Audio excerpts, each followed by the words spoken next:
Lynn, have you ever done this? You're looking to buy a home and you see the listing agent sign, so you call them? Absolutely, I did that. Yeah, and so did I, 3 times. And you know what? There is nothing wrong with talking to a listing agent and even working with the listing agent to put in an offer for a home. It's called multiple representation, and it is allowable in Ontario. And there are different rules around multiple representation that are designed to protect the buyer and the seller. But you know, when I'm out there, I want my own agent. I want a buyer's agent who's focused on me and helping me find a home. So especially if it's a search, right? Yeah, if you're just starting out and you're going to be looking at multiple homes, you want an agent who's got your criteria. Yes. And is working for you. One of the other questions we always get is, well, what does that cost? Well, in most cases, the seller actually pays for both the listing agent and the buyer agent's commission. So in most cases, there are exceptions, and when we meet with clients, we always explain what those are. Mm-hmm. In most cases, the buyer agent services don't cost you a thing. So why wouldn't you take advantage of that? Yeah. So then, how do you find a realtor? There's a few ways. You can talk to your friends, see who they used. If they love their realtor, maybe you would too. Yeah, we see it all the time. People going on Facebook saying, hey, I'm thinking of buying a house or selling a house. Who do you know? And people are always chirping in with, these are the realtors I've used. These are the best realtors. So for sure, referrals from friends. Social media, most realtors are on social media now. They have websites, check them out. And read what their reviews are, right? Whether the reviews are on Google or Rank My Agent or whatever tool they use. Or on Realtor.ca, yeah. Realtor.ca, exactly. So, I don't buy anything on Amazon without reading the reviews. So I'm sure it's not gonna hire somebody who's gonna help me spend hundreds of thousands of dollars without checking out their reviews. And then you can interview. Right. And a lot of people don't know this, but when you choose a buyer agent, chances are you're going to spend weeks, maybe even months working with this person. And so you really want to make sure that the agent that you're working with is a good fit for you and is going to meet your expectations. If you want an agent that's going to be in touch with you every day, every week, then it's really good to sort that out ahead of time, right? Versus, going out with one agent, then going out with another agent and all of that. So, and there are actually 7 questions that I would ask an agent if I was interviewing them. So the first is, are you a full-time agent? Yeah, and you want a full-time agent. You want someone who's got their thumb on the pulse of the real estate market because they know what's going on, what's coming up. Yeah. That's right. You don't want your agent working the drive-through at Tim Hortons and trying to take calls from you. One of the other questions I would ask an agent is, how many clients have you helped buy and sell this year? So, and it's interesting because the question I wouldn't ask is, how many years have you been an agent? Right? Because, there may be a real estate agent out there that sells 4 homes a year and has done that same thing for 25 years. I would be looking for the agent that's got a high volume of listings and sales because you know that they're active in the market today and they're paying attention to the market today. Yeah. Another one I would ask is, what's your ratio of buyers to sellers? So some agents really specialize either in buyers or sellers. Some are kind of a 50-50.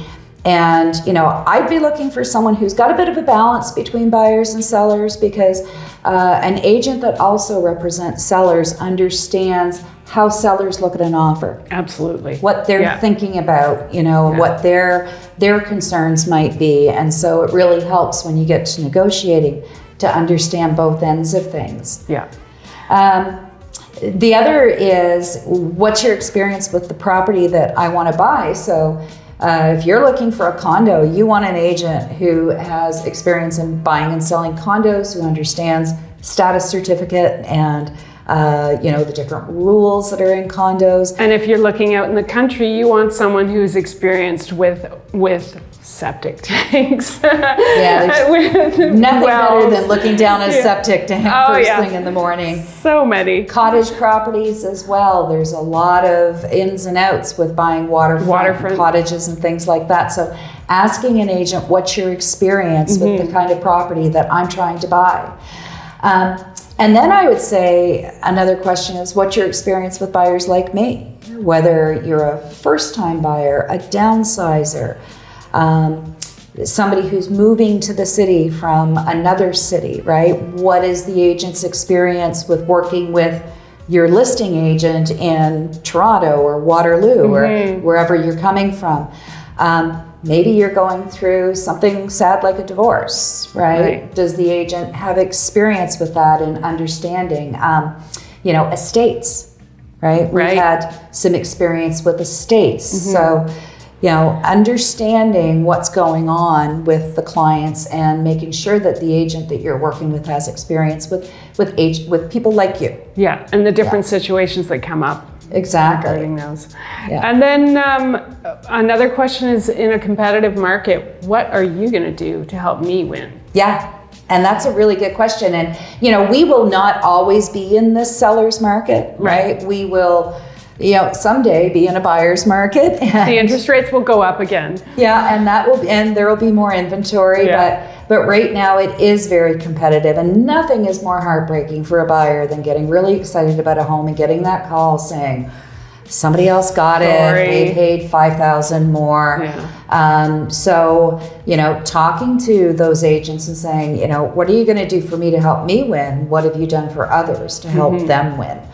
And finally, I think this one is one of the most important questions. Yeah. Yeah. What can I expect from you? What kind of service can I expect from you? If I see a house and I'm really excited to see it, what's your turnaround going to be on getting me into that house? When can I call you? If you work 9 to 5 and you want an agent that's going to be available to show houses in the evening or on weekends, you need to know that up front. Is that how that agent works? So making sure that there's a good fit there. So, I think those 7 questions will give people a really good idea of whether the agent they're talking to is going to be the one that they can work with. Absolutely. Once you've picked an agent, then it's time to start looking for houses, right? So most people start online, right? They start with Realtor.ca, or there are a number of search sites. Even most real estate agents have their own sites where you can search for properties. And what your realtor can do is figure out what are your criteria, where would you like to live, how many bedrooms, etc., and set up a specific search for you that will be delivered to your inbox every day. That's right. So anything that gets listed that day, it's in your inbox. It's in the neighborhoods that you're looking for. It's the type of house you're looking for. We can even set it up so that, if a house sells, you can see the sold price so that you get a sense of the market, because that's one of the really challenging things is, what a house is listed for and what it sells for are 2 different things. And that's one of the things that we advise buyers is, if your budget is $400,000, look at houses that are listed at $350,000, because that gives you some room to move when it's time to make an offer. Yeah. The other is really thinking through what are the must-haves and what are the nice-to-haves. Yes. Right? And what I find is when we work with buyers, that list starts to change. Absolutely. Right? All of a sudden you realize it's like, I actually can't live without a powder room inside the front door. Yeah. And so that's something we need to know, because that saves time, right? Yeah. Turns out we really want a backyard. Really want a backyard, where you didn't think you did, or a garage, right? Some people, I'm not a garage person. So, buyers are always like, no, we need enough room to put 2 cars in the garage. So if that's important, if the kitchen has to be white cupboards, then, let's decide that. The other is, what amount of work are you prepared to do when you buy a home? So some people want that house move-in ready. Others are saying, you know, I can do some updating, I can do some painting, I can change some flooring, but I'm not prepared to do a big reno. And then other people are more skilled, more ambitious, have more time, more budget, and they're prepared to take on big projects. So kind of thinking that through in advance, because once you walk into the houses, then emotion starts. Absolutely. Emotion really starts playing. One of the other things when you go out looking for homes, I don't know if you've done this, Lynn, but I've walked in, fallen in love with the seller's stuff, and forgotten to really look at the house, right? And then it comes move-in day, you walk into this empty house and you're like, where are all the beautiful paintings? Where's that beautiful furniture? So especially now when so many homes are staged, right? Yeah. So, you know, when we're looking at homes, don't get dazzled by the pretty pictures, and don't get dazzled by the staging. Make sure that you're actually looking at the house. And you know, I guess a final piece of advice when you're getting ready to go out there and look at properties is be patient, right? Yes. It can take some time, but you know, one of the things is sometimes that time saves you money.